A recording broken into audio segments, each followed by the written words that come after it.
Today I'm going to be predicting the entirety of Euro 2024 as well as the top scorer, the Golden Glove, breakthrough player and biggest flop. Before we start, yes, I've had a stinker.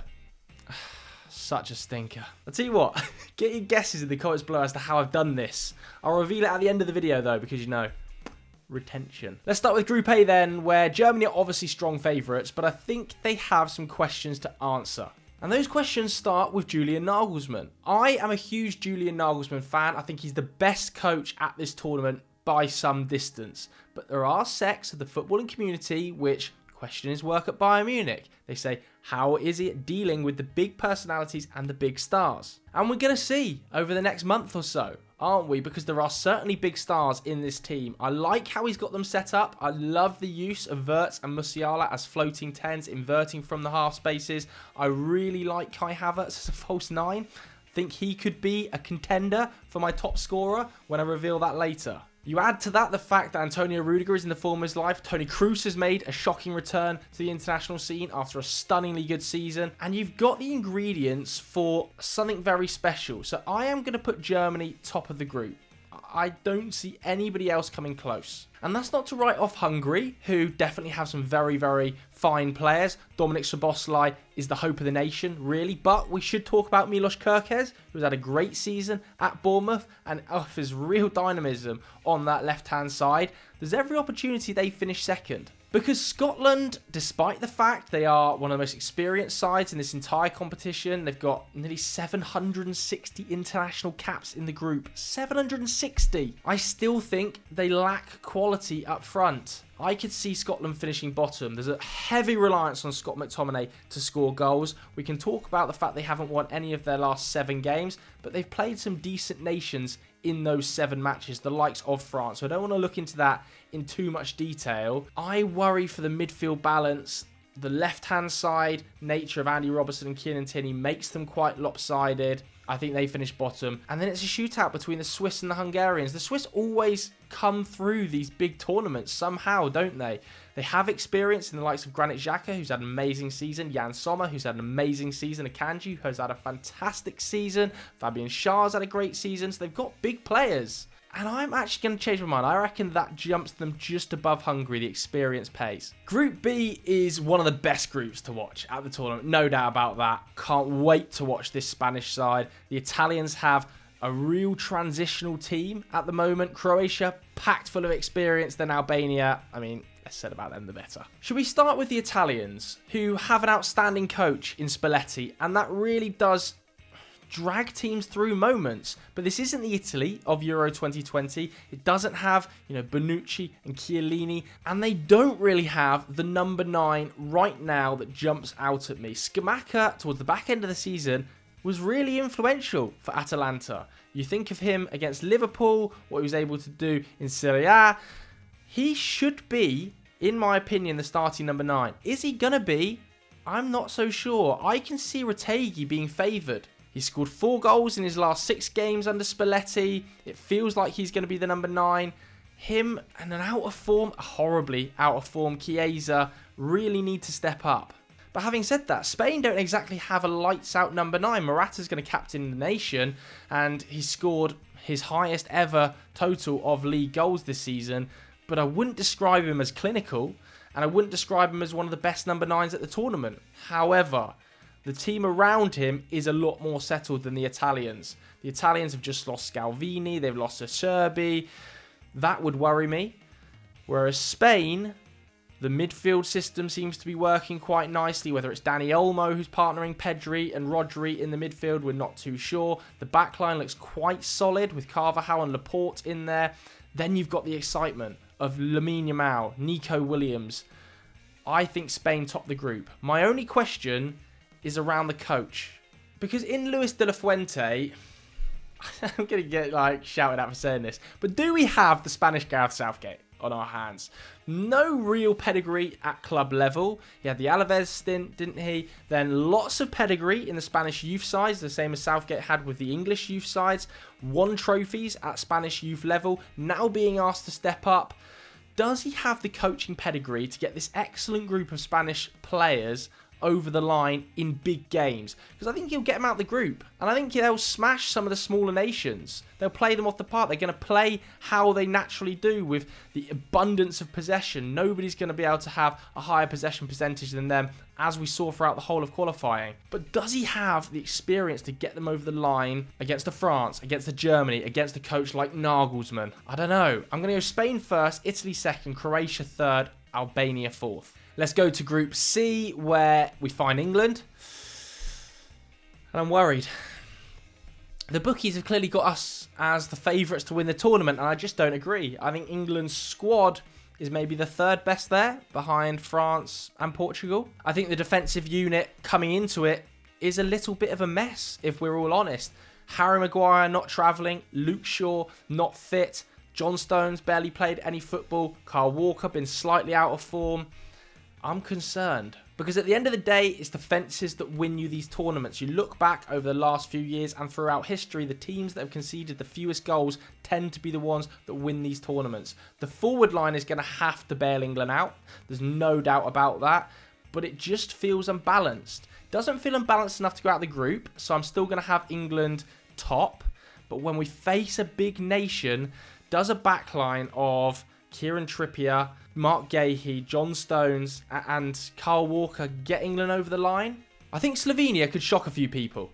I'm going to put them into second. Now, I know they're the longest odds of any team in this group, but they have some really exciting players. I think top end and bottom end of the pitch in Jan Oblak and Sesko, they are frightening. Benjamin Sesko could be the breakout star of this tournament. I don't know whether I'm going to lock him into that position just yet. At the end of this video, we'll decide. But certainly they're going to cause teams problems. And it's not just Sesko. They've got players like Adam Serin, haven't they? I think he created the 5th most chances of any player in qualifying. That excites me.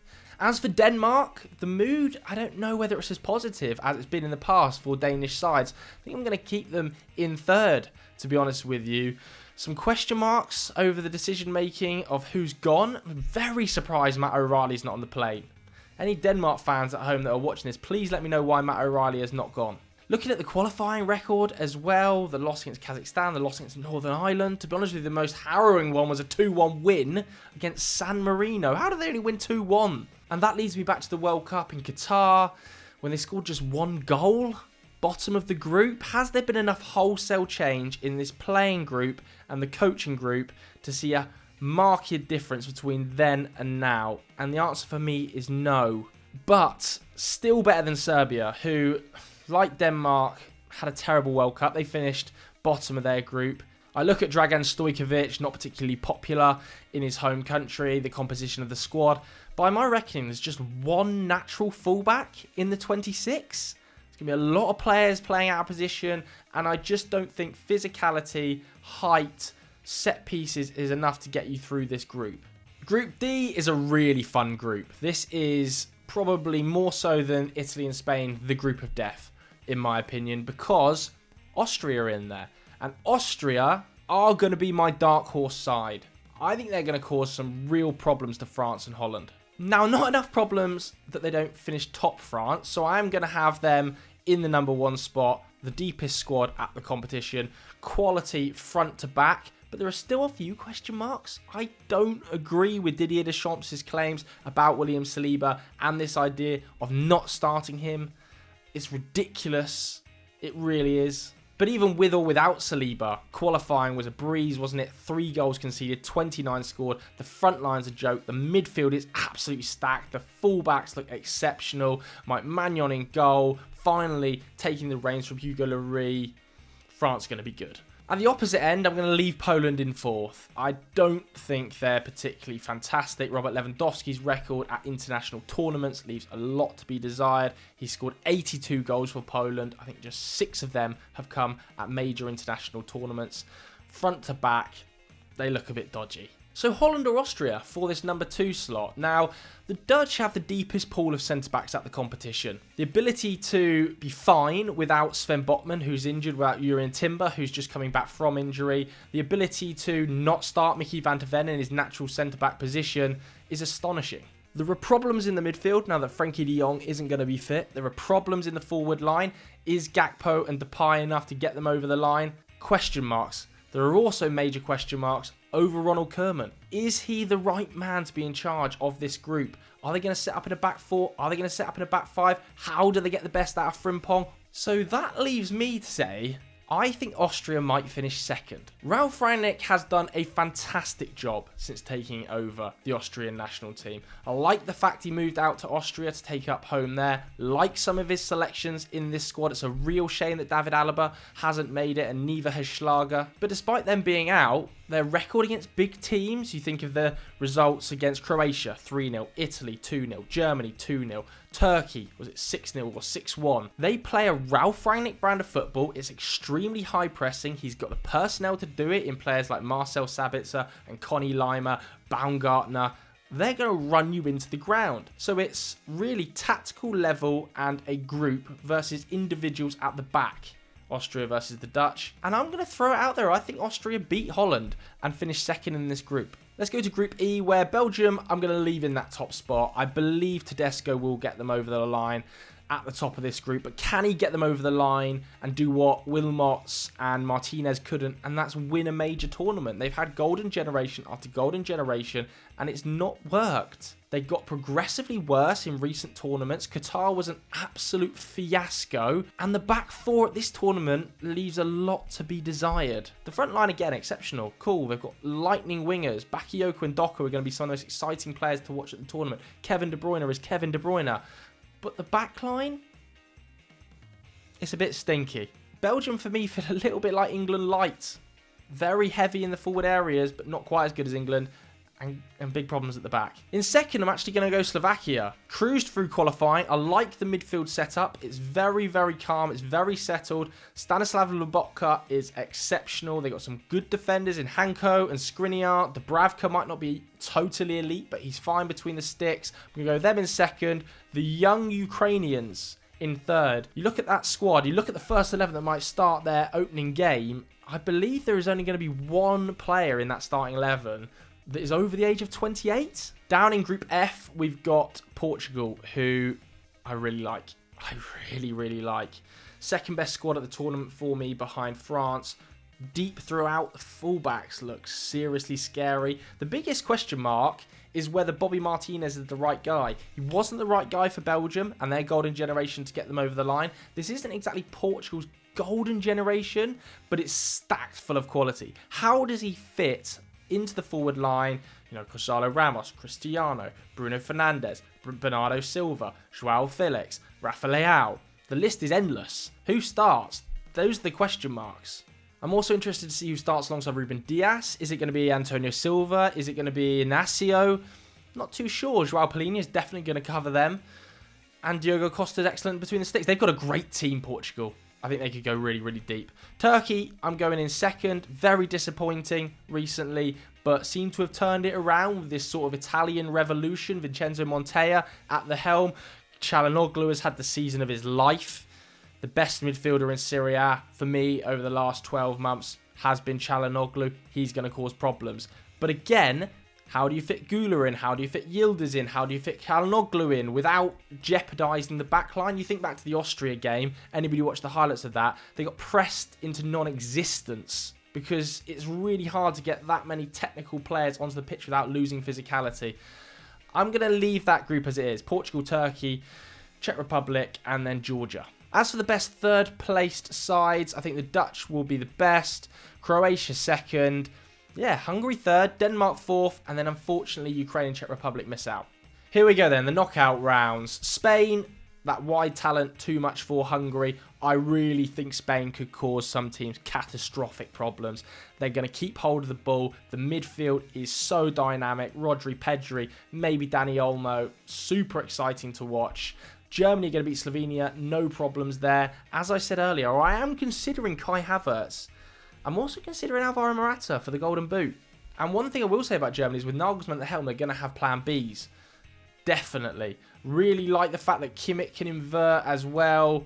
The quality of coaching with Germany is going to take them far. The quality of individual with Portugal will be too much for Denmark. Cristiano could score a lot of goals. If Portugal win it and Cristiano wins it for a second time, he might well end up with the best player award. Although I think it could be Bruno. Do I go Cristiano? Do I go Bruno? Well, we'll find out at the end. Ralf Rangnick's Austria will have too much for Slovakia. They'll press them into non-existence. Belgium will beat Croatia. Going for a lot of the big nations here, not too many upsets. I like Croatia, they've gone deep, but I think it's one tournament too far. The midfield three of Modric, Rakitic, Kovacic has 370 international caps between them. 370, just those three. I think that they might be one tournament too late. Perisic coming back from that awful injury he picked up. Hasn't had an awful lot of game time. Yeah, for me, they're a bit old. France will beat Turkey. Wow. England versus the Netherlands would be a game. Oh, wow. We'll come back to that because I think Italy will beat Switzerland. England versus the Dutch then, you've really got a tale of attack versus defence. Because if you could trade, or if you could merge these two nations and give England the Dutch defence or the Dutch England's forward line, you would have potential winners of the tournament. I do think England's quality in the final third, ability in midfield, and X-factor level of player like Cole Palmer to come off the bench might just get them over the line. Whereas the Dutch, I'm not sure they have that X-factor in the final third needed for the big games. What you will say, though, is when they're at the World Cup, they've been there, they've done it in big, big moments against teams like England. Argentina only scraped by them on penalties. They're going to be a problem, but I'm back in England. That leaves quarter-final stage, Spain versus Germany. Now, Germany will have the home advantage, the crowd on their side, and that pressure building into their game. And I think it'll be too much for Spain. This is where I think De La Fuente will come undone. When he meets an exceptional level coach, can he take his game to the next level the way Southgate hasn't been able to do? Can he out-tactic a tactic master in Nagelsmann? I don't think he can. I've clicked Spain. I was meant to click Germany. I'm going for the Germans.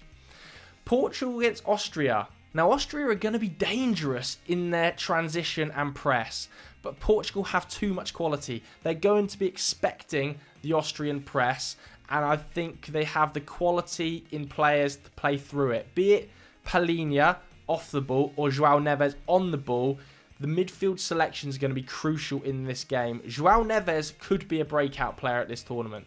We're talking about a player with a €120 million price tag who has not really been given the opportunity recently by Bobby Martinez. Belgium versus France.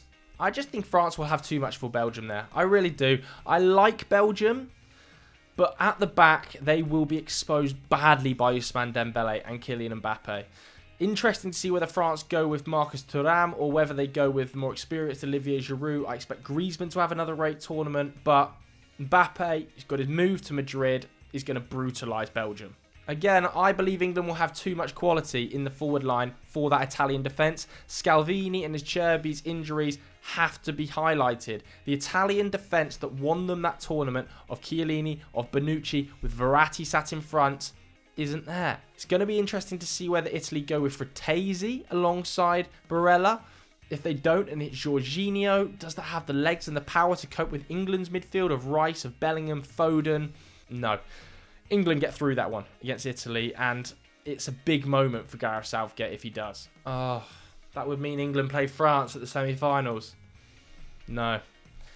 I still don't think England have enough to beat France. I still think England's backline gets exposed like Belgium's did in the round before by Kylian Mbappe. Now, they have Kyle Walker, they can stick on him, but it's still, I don't trust Ousmane Dembele against Kieran Trippier playing out of position. The midfield is a fairly even battle. And then, as a whole unit, France know how to get the job done. I think it's one of the reasons N'Golo Kante has been selected. Off the field, the ability and the experience is still there, and it's not there with England. There's also the Deschamps versus Southgate factor, and it comes down on the side of Deschamps. I'd love to see it. I don't think I will. As for Germany versus Portugal, I'm going to go Portugal. I think Portugal are incredible front to back. I think Bruno Fernandes is going to potentially be my player of the tournament. He comes into it in such red-hot form. Bobby Martinez has found a way of making him work in that 10 space with Cristiano, with two wide players, with Bernardo Silva. He is going to be too much. Bruno Fernandes to score or assist against Germany in the semi-final. That brings me to a final of Portugal versus France. There's usually an upset, isn't there? And I think it'll come in the form of Portugal. France might well have the slight edge in terms of starting 11. It's really close, though. Like, really, really close front to back. In fact, I think in few areas, Portugal have more depth than the French, which is an incredible thing to say. And I'm going to go for Portugal to win Euro 2024. That leaves me with my top scorer, Golden Glove, Breakout Star, and Flop. Top scorer of the tournament, I am going to go very simple with Kylian Mbappe. I think France will make it to the final. He's going to score a bucket load in the group and the round of 16. He's going to have big, big moments in this tournament ahead of that move to Real Madrid. Top scorer Mbappe. My Golden Glove, I'm going to give to Diogo Costa. Now, he didn't have a good international tournament prior to this, but Portugal's defensive unit will be very sound. João Palhinha will cover an awful lot of ground in front of the back four. If it is Ignacio alongside Ruben Diaz, I think they've got a very sound defensive pairing. The fullbacks are extremely deep. Portugal won't concede many goals. My breakout star, I was really torn here. I'm actually going to go for João Neves. Portugal, like I said, are going to win the competition. João Neves is going to have a big impact for his age and get a massive move away from Benfica this summer. It's never good buying a player after a success at an international tournament, but João Neves is going to prove to be an exception. As for flop, I'm going to put Ronald Koeman. I think there is going to be big question marks over him at this tournament. If the Dutch don't perform with that back line, then it will be really, really disappointing. They've not qualified for recent tournaments. You think to Euro 2016, World Cup 2018. There's pressure on the Dutch to perform here. And I think Ronald Koeman might just flag. So those are my Euro 2024 predictions. Oh yes, the eye. The eye. I was on holiday with James Alcott, Zach Jalab and JCC, and we were playing golf. I had a 5-iron in my hand, fell down a 3-foot drain, the 5-iron flicked up, and honestly, the connection was better than I made with any ball the entire holiday. Clean on the eye socket with a 5-iron. Very fortunate I didn't break my eye socket, but very painful.